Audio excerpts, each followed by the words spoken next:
जिस लड़के का अफेयर चल रहा है और वो तैयारी कर रहा है, वो चाहता है मेरे रूम पार्टनर का भी हो जाए, हम अकेले काहे डिस्टर्ब रहे, ये भी डिस्टर्ब रहे। ध्यानी जब ध्यान लगता है और उसमें सुधार होता है तो वो भी थोड़ा सा करुणा में आता है, कहता बताओ यार सबको, इनको भी बाहर निकालो कि स्त्री भोग की वस्तु नहीं भैया, सम्मान की वस्तु है। मारे 3 चाटा खींच के कि अपने मेहरारू का महतारी का बो। बाराबंकी में एक घटना घटी, एक व्यक्ति ने अपनी पत्नी को उसके दोस्त से बात करते हुए देख लिया, अभी जल्दी की घटना है, उसका सर काट लिया और सर काट के हाथ में लेकर चौकी पर गया, पुलिस चौकी पे।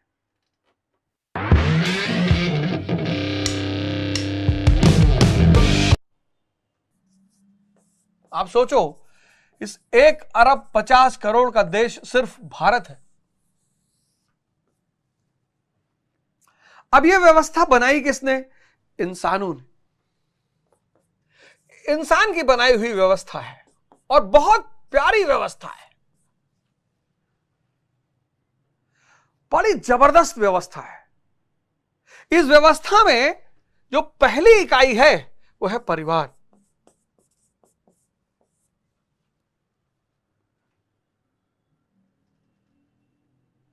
फिर कई परिवारों को मिलकर बनता है समाज, फिर समाज को मिलकर बनता है राज्य, फिर नस्ल और बहुत सारे फैक्टर एटसेट्रा एटसेट्रा एटसेट्रा। ये सब इंसान ने बनाया है व्यवस्था, जिससे कि मानव समाज को चलाया जा सके। हर आदमी समझदार पैदा नहीं होता, तो बहुत बड़ी आवश्यकता है ये। अब जब आप पैदा होते हैं, जैसे अवध ओझा पैदा हुआ, तो अब इस अवध ओझा का एक परिवार है, इस अवध ओझा का एक समाज है, इस अवध ओझा का एक राज्य है, एक नस्ल है। यह अवध ओझा कहां का रहने वाला है? गोंडा का। गोंडा कहां है? उत्तर प्रदेश में। उत्तर प्रदेश कहां है? भारत में। जाति कौन सी है? ब्राह्मण।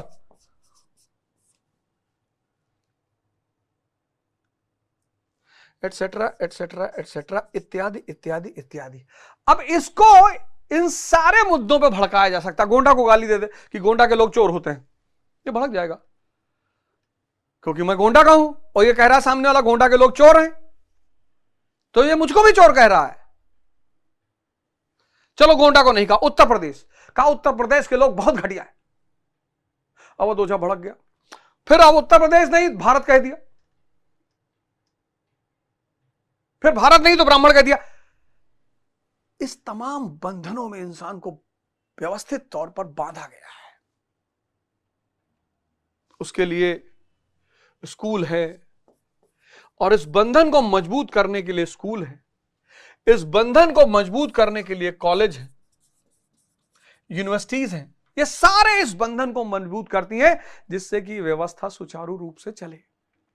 तो जब भी कोई व्यक्ति जागृत होता है हजरत ईसा की तरह, और वो करुणावश दयावश जब व्यक्ति को परेशान देखता है, तड़पते हुए देखता है, तो वो उससे कहता है कि ये सब हमने बनाया, फर्जी है, ये झूठ है, माया है।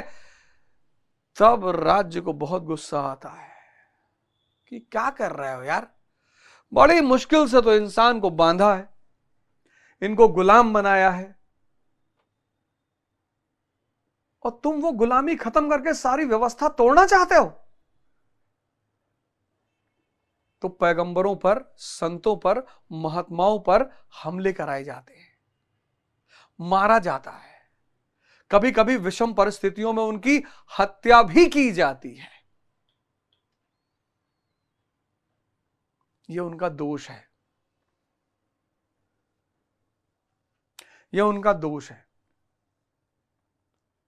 लेकिन आज आप देखो, आज संतों की संख्या बढ़ गई है। क्यों? क्योंकि धर्म किसमें चला आया? माइनस में। यही बात तो गीता में लिखी है, यदा यदा ही धर्मस्य ग्लानिर्भवति भारत। जब जब धर्म का विनाश होगा, ये देखो आज तुम देखो चारों तरफ संत दिखाई पड़ेंगे। क्यों? गीता में ये बात लिखी हुई है कि जब जब धर्म का विनाश होगा मैं आऊंगा। वो परम चेतना किसी ना किसी रूप में व्यक्ति को, समाज को, राष्ट्र को जगाने के लिए आएगी। देखो, ये एक व्यवस्था है, ये एक व्यवस्था है। समाज एक व्यवस्था है, इंसानों द्वारा रचित, इसलिए वास्तविक तो है ही नहीं, असत्य है। और इस असत्य के चक्कर में व्यक्ति अपने जीवन को मिटा डालता है, खत्म कर लेता है।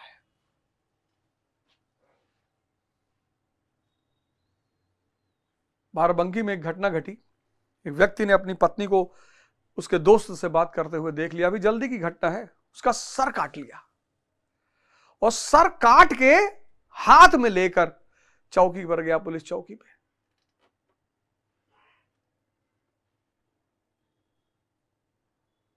पुलिस चौकी पे गया, थाने की से मेज पे रखा, दरोगा जी सख्ते में आ गए।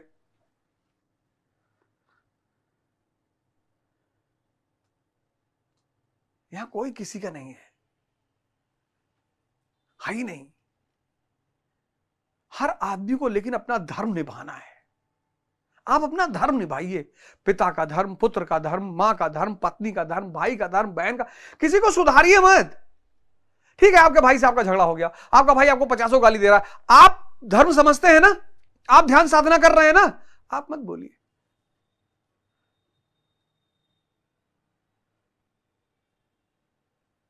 कभी मुसीबत में फंस जाए, निकाल लीजिए। कभी मुसीबत में आ जाए, मदद कर दीजिए।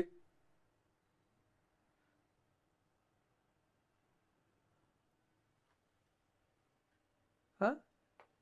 भाई, सुअर आपके बगल से गुजरा और पूंछ हिला दी, अब सुअर से लपट के झगड़ा करोगे? तो जो 2 छिट्टे पड़े थे, 2 छिट्टे, पूरा जीवन खत्म हो जाएगा।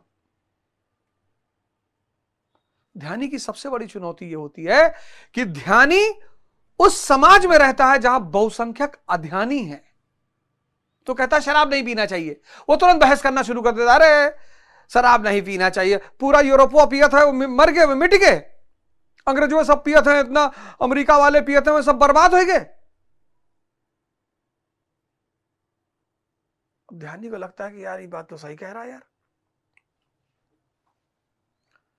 ध्यानी जब ध्यान लगता है और उसमें सुधार होता है तो वो भी थोड़ा सा करुणा में आता है, कहता बताओ यार सबको, इनको भी बाहर निकालो कि स्त्री भोग की वस्तु नहीं भैया, सम्मान की वस्तु है। मारे 3 चाटा खींच के कि अपने मेहरारू का महतारी का बो, चलो आज से अपने मेहरारू का महतारी का हक शुरू करो, चलो। इसलिए ध्यानी को पहले चरण में मौन हो जाना चाहिए। जो ध्यान शुरू करेगा और जिसको साधना में मजा आने लगेगा, उसके अपने आप दुश्मन पैदा होना शुरू हो जाएंगे। उसके अपने आप दुश्मन पैदा होने शुरू हो, दर्द होता है। कोई अकेले दारू नहीं पीना चाहता, 10 आदमी कम से कम साथ में बैठे हों, इससे लगता हम थोड़ा मिटे हैं, सब मिटे हैं।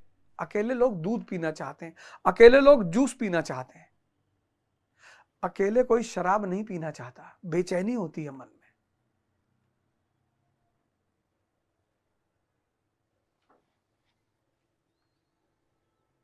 बहुत कम लोग खीर की पार्टी में बुलाते हैं, मुर्गे की पार्टी, मटन की पार्टी, मछली की पार्टी।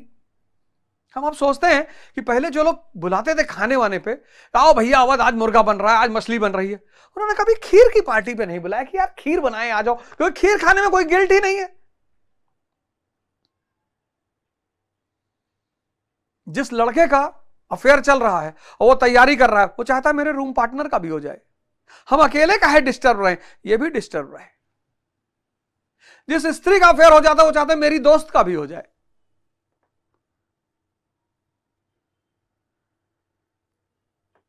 यहां अंधे भटक रहे हैं, डूब रहे हैं, बर्बाद हो रहे हैं, सबको डूबना मिटाना चाहते हैं।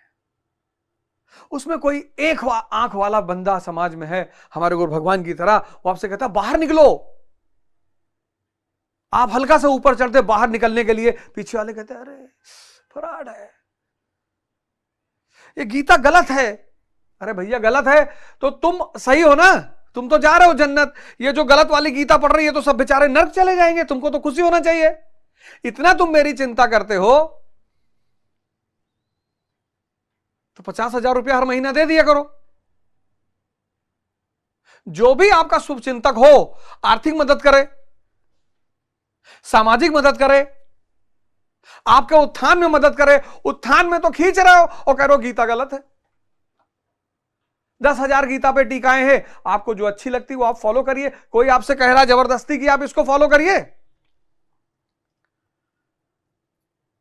कोई आपसे जबरदस्ती कह रहा है कि आप इसको फॉलो करिए, किसी ने कहा नहीं हो गलत है, वो नहीं पढ़ना चाहिए, तो तुम ना पढ़ो ना भैया।